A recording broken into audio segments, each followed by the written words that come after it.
For years, the government's methods of breaking down terror suspects were shrouded in secrecy. Last night, an architect of the CIA's enhanced interrogation program, Jose Rodriguez, broke his silence in a 60 Minutes interview. He told Leslie Stahl they had legal clearance for everything they did, from waterboarding on down. The authorities came from the Justice Department in an opinion later dubbed one of the torture memos that detailed what was permissible.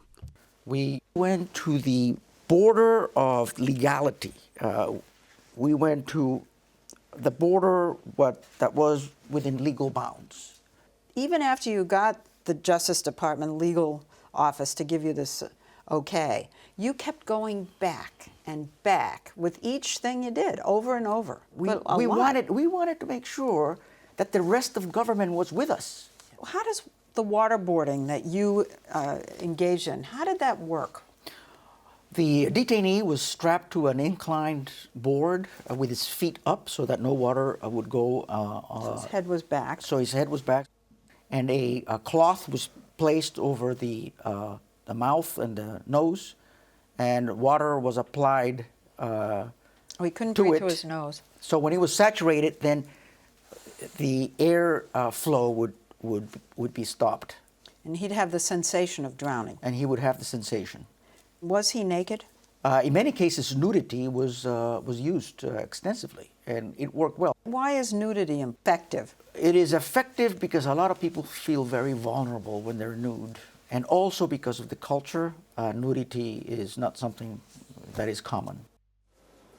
Jose Rodriguez goes into more detail in his new book. It is called Hard Measures: How Aggressive CIA Actions After 9/11 Saved American Lives. He is with us now in Studio 57. Also here, senior correspondent John Miller, former Deputy Director of National Intelligence. I'm pleased to have both of them here. You're getting some criticism now after the 60 Minutes interview, and more, I assume, when the book comes out, including from Dianne Feinstein, Chairman of the Senate Intelligence Committee, and Senator Carl Levin, Chairman of the Senate Armed Services Committee. Let me just read one thing that they say. We're disappointed that Mr. Rodriguez and others who left government positions prior to the UBL operation and are not privy to all of the intelligence that led to the raid, continue to insist that the CIA's so-called enhanced interrogation techniques used many years ago were a central component of our success. The view is misguided and misinformed. Well, first of all, thank you for inviting me. Pleasure to have you here. As you know, the Senate investigation has been going on for 2.5 years, and it's a very partisan investigation. The Republicans left a year ago, or maybe longer than that. I have no doubt of what I say in the book, that the basis for the eventual takedown of bin Laden, the original information regarding the courier, came from high-value detainees that were captured in 2004 and 2005. It took 10 total years to get bin Laden. But that was the key information that was obtained that allowed us then to pursue the courier. It took another 2 or 3 years after that to get to connect with the courier who led them to Osama bin Laden. Very good. I want to bring John Miller in on this, but what also is coming out of this is this sense that the FBI interrogated some of these and thought that they had information, and then when the CIA took it over, use these enhanced techniques, and the FBI, according to Ali Soufan, claims we already knew that. Well, I don't know why he says that, and I know the story very well because I was very close to it, and I actually traveled to the black site, the first black site, and talked to Ali Soufan. The bottom line is that we were under tremendous threat in the spring of 2002. And the FBI was dead in the water. Abu Zubaydah had provided some initial information, but then he had clamped down, and he was not talking anymore, and he had actually told Ali Soufan to go home and to go have babies. And those were the exact words that he told him. So we needed a new approach, a new technique, something new, something outside the box, and that's how we came up with the enhanced interrogation techniques. John? My question is, there's a large moral argument here is that us? Are we the United States? Do we torture people?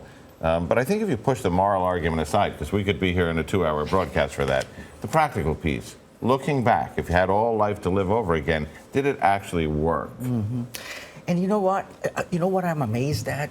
That this is still being debated, because there's so much information out there regarding all of the successes of the program, the people that were taken down, the threats that were stopped, the information that was disseminated. There are thousands of intelligence reports that were disseminated. I guess the way I'd ask it a different way is, you take the embassy bombing cases. They had Muhammad al-Awali, a hardened, trained al-Qaeda guy. They questioned him for 4 days. They tricked him into believing that they knew things they didn't. They used a lot of the standard techniques.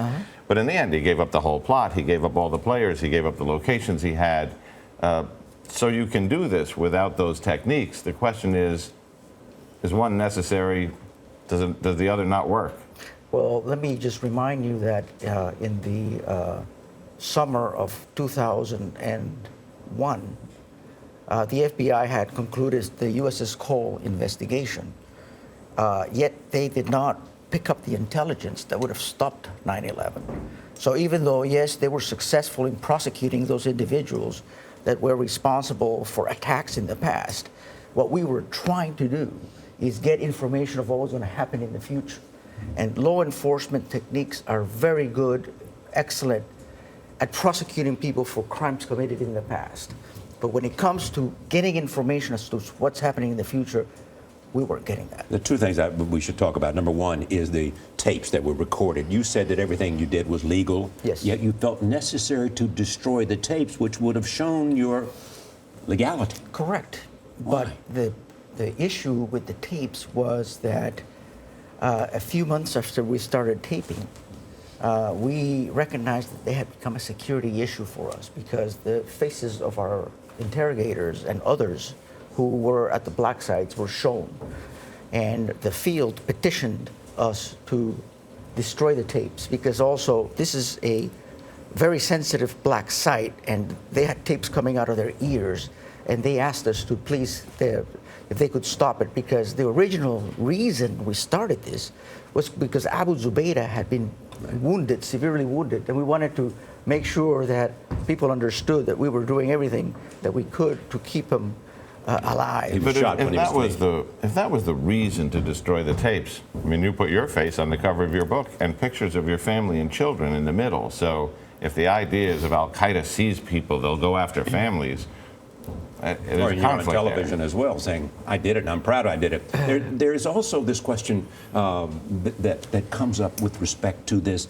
Do you believe that the United States, unless it uses these techniques, is at risk and our security is threatened unless we do what you did? What we did and when we did it was a certain period of time. My concern, and what I say in the book, is that we're basically giving up these techniques unilaterally. We're unilaterally disarming. We may have to. So you think we're at risk because we're not waterboarding and doing these other enhanced interrogation techniques? Well, I think that we Senator are McCain giving and others up. criticized. I think that we are giving up capabilities that we may need in the future, and we are tying the hands of those persons in our government in the future who will have to respond to major crises like we did on 9/11. Thank you. Yeah. Thank you, John. Thanks.